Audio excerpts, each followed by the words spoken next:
اور دوسری بات یہ ہے کہ ہم اہل سنت و جماعت کا طریقہ یہ ہے کہ الحمدللہ ہم اللہ کا بھی ذکر کرتے ہیں، اس کے محبوب کا بھی ذکر کرتے ہیں اور محبوبوں کے محبوب کا بھی ذکر کرتے ہیں۔ یہ ہمارا طریقہ ہے۔ اور اگر ان کے اوپر کوئی طنز کرنے لگے، یعنی بزرگوں کے اوپر طنز کرنے لگے، تو حقیقت یہ ہے کہ یہ اس کے لیے بہت بڑی ہلاکت، تباہی اور بربادی کا ذریعہ ہے۔ چند باتیں آپ کے سامنے عرض کرتا ہوں سمجھانے کی غرض سے، ورنہ جو بے ادب ہو جائے نا تو بے ادب کے لیے بے ادبی، یعنی مجھے چند باتیں کہی گئی، اس میں ایک بات یہ کہی گئی کہ معاذ اللہ رب العالمین، یعنی کہتے ہیں کہ یعنی میں کیا کہوں وہ کیا کہتا ہے کہ کیا کیا بولتے ہیں، یعنی ہم قرآن و حدیث کو ماننے والے۔ ارے بھائی قرآن و حدیث کو ماننے والا ہے تو قرآن کو جو مانتا ہے نا وہ ولیوں کی عظمت کو بھی مانتا ہے، ہاں؟ کیونکہ قرآن نے ولیوں کی عظمت کو بیان کیا ہے، قرآن نے متقیوں کی عظمت کو بیان کیا ہے۔ حدیث کو مانتے ہو تو حدیث کو مانتے ہو تو کیا حدیثوں میں ولیوں کی فضیلت نہیں آئی ہے؟ کیا حدیث مبارکہ میں متقی لوگوں کی فضیلت نہیں آئی؟ اور حد تو یہ ہے کہ یہ الزام، یعنی بڑے بڑے دعوے اور الزام یہ کہ علماء اہل سنت کو بدمعاش تک کہہ دیا، ہاں؟ علماء اہل سنت کو، اب علماء اہل سنت ہی مکمل معاذ اللہ بدمعاش ہو جائے تو تیرے پاس بچے گا کیا؟ تو حدیث کو مانتا ہے تو کیا حدیث کو ماننے سے کیا تجھے علماء کی فضیلت حدیث میں نظر نہیں آئی؟ ہاں؟ اگر حدیث کو مانتا ہے تو حدیث کے اندر علماء کرام کی فضیلت نظر نہیں آئی؟ اور سب کے سب علماء اگر بدمعاش ہو جائے اور معاذ اللہ بزرگوں کی تعریف کو اگر یہ کہیں کہ یہ اہل سنت و جماعت میں گمراہیت داخل ہو گئی ہے، تو ایسے بدبختوں کو ہم کہتے ہیں کہ بزرگوں کی تعریف کرنا یہ گمراہیت نہیں ہے۔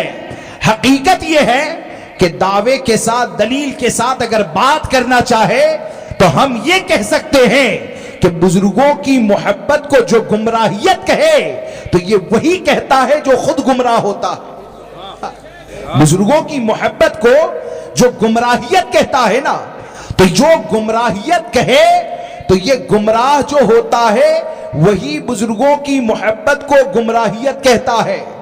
اب رہا یہ سوال کہ علماء اہل سنت پر یہ الزام کہ علماء نے اللہ کی محبت یا یہ کہ اللہ کا ذکر، اللہ کے ذکر کی جو فضیلت ہونی چاہیے نا وہ لوگوں کے دل میں نہیں بٹھائی بلکہ بندوں کی محبت اس سے زیادہ بٹھا دی، یعنی پورا الٹا بتاتا ہے۔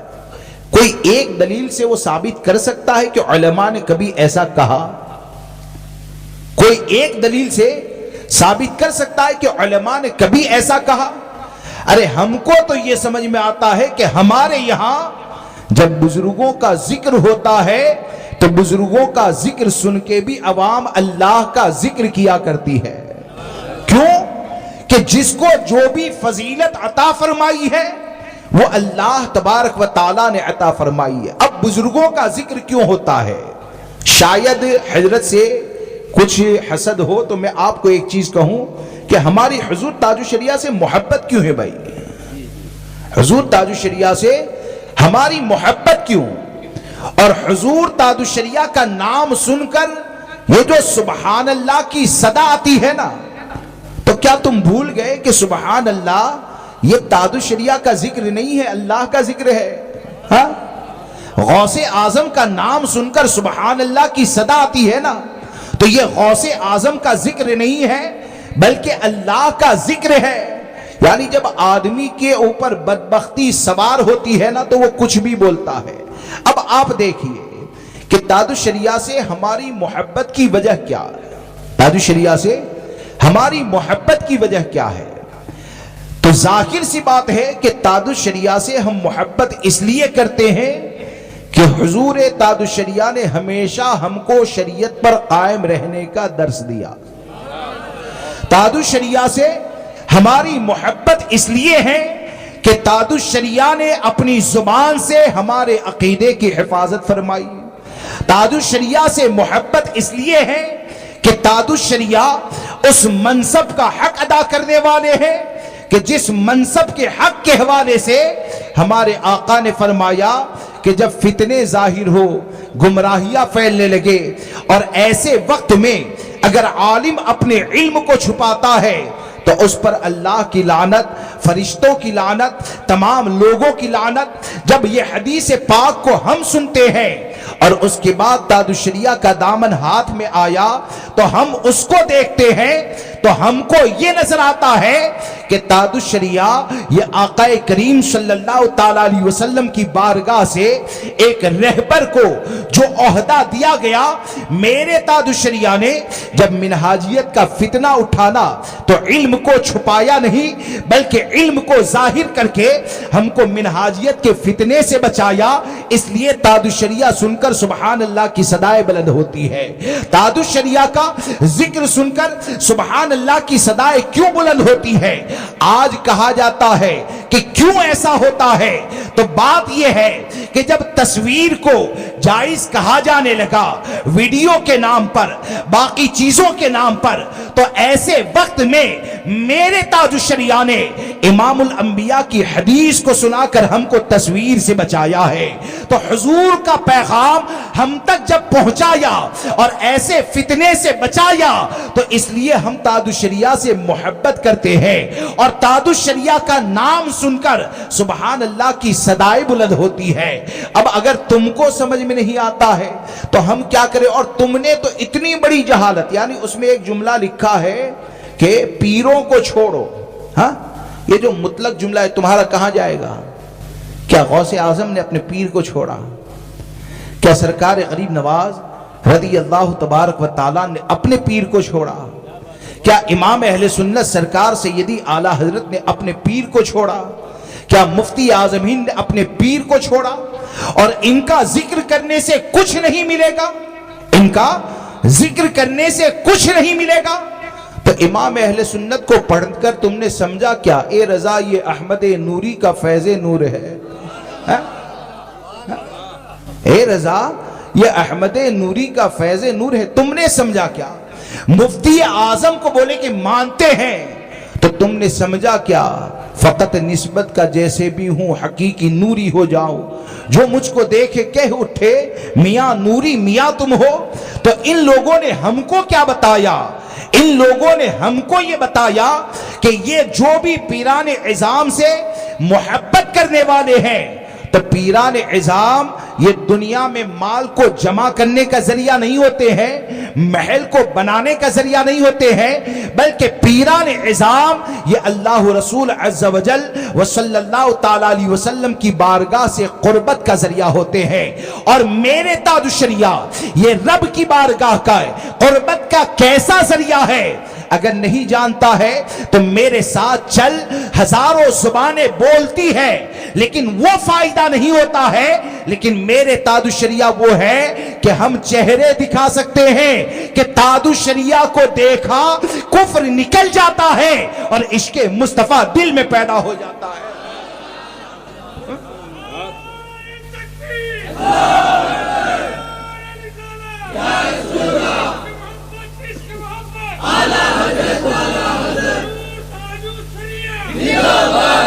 اور یہ تمہارے لوگوں کی طرح خوابوں کی بارات نہیں ہے. ہاں، خوابوں کی بارات نہیں. کس نے دیکھا کیا دیکھا؟ ہاں، یعنی دیکھنے والا بخشا نہ جائے، ہاں، اور جانے والے بخشے جائے، وہ سب خواب ہمارے یہاں نہیں ہے. ہم الحمدللہ بتا سکتے ہیں. تو بات اصل میں یہ ہے کہ شریعت کا حکم یہ ہے متقی لوگوں سے محبت کی جائے. کیا حکم ہے؟ شریعت کا حکم یہ ہے متقی لوگوں سے محبت کی جائے. اور یہ کہ پیر کیا جنت دلائے گا؟ ہاں، پیر کیا جنت دلائے گا؟ تو پہلی چیز تو یہ ہے کہ ہم جن کو پیر کہتے ہیں نا وہ تاج الشریعہ جیسے متقی لوگوں کو پیر کہتے ہیں. ہاں، تمہاری طرح نہیں کہ عورتوں کی طرح مشابہت کرنے والے مداری کے ساتھ بیٹھ جاؤ. ہاں، مداری کے ساتھ بیٹھ جاؤ، اس کے لوگ مرید بھی ہوتے رہے. تو ارے یہ تو ایسے لوگ ہیں کہ حدیث میں میں کسی پیر کی بات نہیں کرتا، حدیث میں عورتوں کی مشابہت کرنے والے پر ہمارے آقا نے لعنت فرمائی ہے۔ تو وہ تمہاری بدبختی ہے کہ تم ایسے کی گود میں جا کر بیٹھتے بھی ہو، مرید ہوتے ہوئے دیکھتے بھی ہو، اور ایک ہم ہیں کہ ایسے کے قریب جاتے ہیں کہ جس کا نعرہ یہ ہے کہ جو پیا کو بھائے اختر وہ سہانا راگ ہے، جس سے ناخوش ہو پیا وہ راگنی اچھی نہیں۔ یہ اپنے اپنے نصیب کی بات ہے۔ اور رہا یہ کہ متقی کے ذریعے کیا ملے گا، ارے بھائی بہار شریعت کا پہلا حصہ پڑھ لیتے ہیں، ہاں اردو، یعنی جو عوام میں سے جو بہار شریعت کا پہلا حصہ ہے نا، اگر اس کو بھی پڑھ لیتے ہیں تو بہت کچھ سمجھ میں آ جاتا ہے۔ اگر یہ سمجھ میں نہیں آتا ہے تو ایک دو کتابوں کے نام ہم سے لے لو، اور ہم سے ایک دو کتابوں کے نام لے کر میدان محشر میں شفاعت کون کون کرے گا اس کو پڑھ لو، ہاں میدان محشر میں شفاعت کون کون کرے گا اس کو پڑھ لو، تو انشاءاللہ وہ شفاعت کرنے والوں میں تاج الشریعہ بھی نظر آئیں گے، مفتی اعظم بھی نظر آئیں گے، امام اہل سنت بھی نظر آئیں گے، سلطان الہند بھی نظر آئیں گے۔ حقیقت یہ ہے کہ ارے بھائی بات یہ ہے کہ جب یہاں تک کہا گیا کہ کسی عورت کی مس ڈیلیوری ہو جائے نا، یعنی کچا بچہ پیدا ہو، تو کیا کہا گیا، صورت اگر ظاہر ہوتی ہے نا تو اس کا نام رکھیں، بہتر یہ ہے کہ لڑکا ہے تو محمد نام رکھتے ہیں، ہاں اس کو دفن کیا جائے۔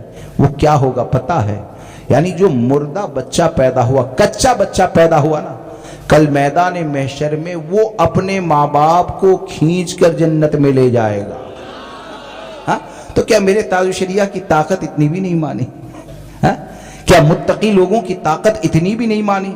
شاید تم نے اپنے جرموں کو دیکھ کر اپنے اوپر قیاس کیا ہوگا، کیونکہ تم سادھوؤں کو ہار بھی پہنا لیتے ہو، اور ہمارے یہاں یہ نہیں۔ اور یہ کہ سیاست ہے تو کرنا پڑتا ہے، تو اس بات کو یاد رکھ کے چلیں کہ ہمارے اسلاف نے سیاست کی ہے، لیکن سیاست وہی کی ہے جو شریعت نے اجازت عطا فرمائی ہے، جو شریعت مطہرہ نے اجازت عطا فرمائی ہے۔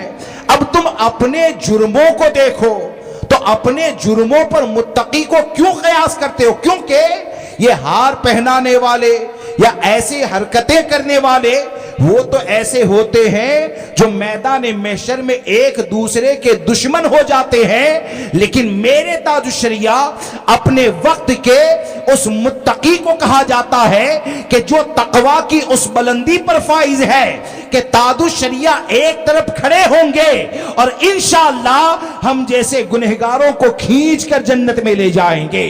کیوں کہ ہم نے تاج الشریعہ سے محبت کی ہے رب کی رضا کے لیے، تاج الشریعہ سے محبت کی ہے دین کے لیے، تاج الشریعہ سے محبت کی ہے شریعت کے لیے۔ اور قرآن کیا اعلان کرتا ہے، الاخلاء یومئذ بعضهم لبعض عدو الا المتقین، یعنی قرآن کا یہ اعلان، یعنی قرآن تو کم سے کم پڑھ لو۔ تم یہ کہتے ہو ہم قرآن و حدیث کی بات کرتے، ایک بھی حدیث بیان نہیں کر پاتے، ہاں ایک بھی حدیث بیان نہیں کر پاتے۔ یہ آیت پڑھ لو، اس آیت کی تفسیر پڑھ لو، اور کون سے گڑھے کی طرف جا رہے ہو اللہ توفیق دے تو سچے دل سے توبہ کر لو کہ یہ جو قرآن میں فرمایا الاخلاء یومئذ بعضهم لبعض عدو، یعنی دوست ان قریب آپس میں دشمن ہو جائیں گے، الا المتقین، مگر پرہیزگار۔ کیا مطلب مگر پرہیزگار؟ کیا مطلب؟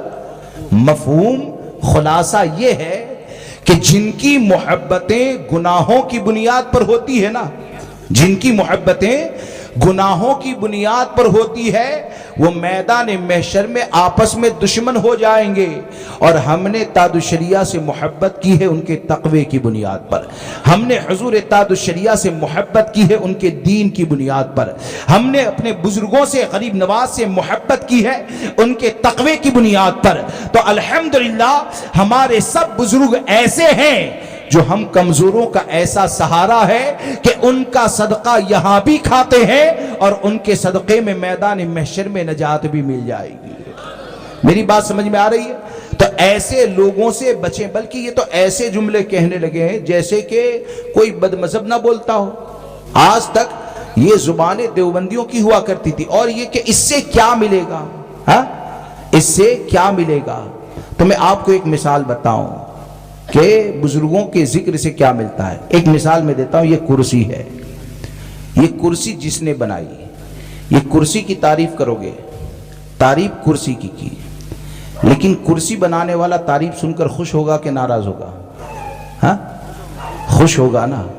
جب کرسی والا خوش ہوگا تو حقیقت یہ ہے کہ غوث اعظم کو غوث اعظم کس نے بنایا؟ اللہ نے بنایا. غریب نواز کو عطا رسول کس نے بنایا؟ اللہ نے بنایا. امام اہل سنت کو مجدد کس نے بنایا؟ اللہ نے بنایا. تاج الشریعہ کو اپنے زمانے کی متقیوں کا سردار کس نے بنایا؟ اللہ نے بنایا. جب اللہ نے ان سب کو بنایا تو ان کی جو بھی تعریف کرے گا تو حقیقت یہ ہے کہ یہ بنانے والے کی رضا کا ذریعہ ہے. اور ان کے اوپر عیب لگانا, یعنی یہ کرسی جو ہے نا, یہ کرسی جو ہے نا, تو اس کرسی میں اگر عیب کو لگایا جائے تو آپ مجھے بتائیں بنانے والا راضی ہوگا کہ ناراض ہوگا؟ ناراض ہوگا نا. اب جب بنانے والا ناراض ہوگا تو آپ مجھے بتائیں اللہ جسے متقی بنائے, سرکار متقی کی فضیلت بیان کریں اور احادیث میں بخشش اور شفاعت کے بارے میں ذکر کیا جائے تو ان کی فضیلتوں کو بیان کیا گیا اور تم فضیلتوں کا انکار کرتے تو یہ سمجھتے ہو کہ تم سے بزرگوں کی فضیلت کا انکار کرنے والے ہو. ارے تم ایسے ہو, جاہل ہو کہ جو شریعت کے احکام کا انکار کرتے ہو, شریعت کے احکام کا انکار کرتے ہو. کیونکہ تقوی والے کی جو فضیلت ہے, اور تقوی والے کے ذریعے کیا علماء سے آپ نے نہیں سنا ہوگا؟ نہیں سنا ہے کہ میدان محشر میں اگر علماء کی خدمت کریں گے, پانی پلایا, وضو کروایا وغیرہ وغیرہ, یعنی علماء کی اگر مدد کی ہوگی نا تو وہ جنت میں جا رہے ہوں گے تو وہ خدمت کرنے والا کہے گا حضرت ہم نے یہ کیا تھا. وہ رب کی بارگاہ میں عرض کریں گے یا الہ العالمین اس نے دنیا میں میری یہ مدد کی تھی. اللہ تبارک و تعالیٰ ان کے ذریعے اسے جنت میں داخل فرما دے گا. یہ سب کہاں پڑھتے ہیں؟ ہاں, تو اس لیے دوستو ایسے لوگوں سے بچیں, ان کے اوپر بدبختی یہ سوار ہو چکی. ایسے لوگوں سے بچیے. اور یہ کہنا کہ ہم سیاست میں ہیں اس لیے ہم کو یہ کرنا پڑتا ہے وہ کرنا پڑتا ہے, تو بات یہ ہے دیا بھی جلانا معاذ اللہ رب العالمین. تو بات اصل میں یہ ہے کہ کیا تم نے یہ سمجھا کہ سیاست میں جانے والا شریعت پر عمل نہیں کر سکتا ہے, یا تم یہ سمجھتے ہو کہ شریعت نے تم کو وہ کام کرنے کا کہا جو تمہاری طاقت سے باہر ہے؟ ارے حقیقت یہ ہے کچھ پڑھ لکھ لیا کرو, طاقت سے باہر کام کا حکم دینا یہ ظلم ہوتا ہے. ہاں, طاقت کے باہر کام کا حکم دینا یہ ظلم ہوتا ہے. اس لیے ایسے لوگوں سے بچے. اور ہم سنی ہے, ہم سنی ہے اس لیے سنی کی ہی بات کریں گے, غیر کا ذکر کرنے کی ہم کو عادت نہیں ہے. غیر کا تو یہ طریقہ تم نے سب کہاں سے سیکھا یار؟ اگر واقعی میں سنی ہے نا تو واقعی میں اگر سنی کا معاملہ ہے تو حال اور معاملہ یہ ہوتا ہے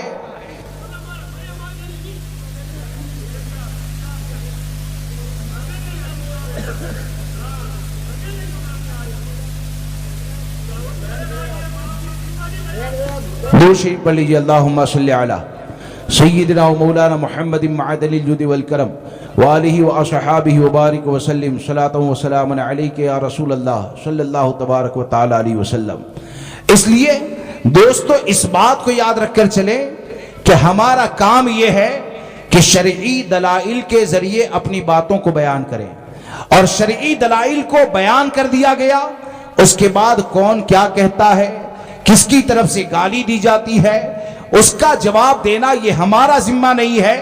ہمارا ذمہ ایک ہی ہے کہ جو شریعت کا حکم ہے اس کو کھل کر بیان کر دیا جائے.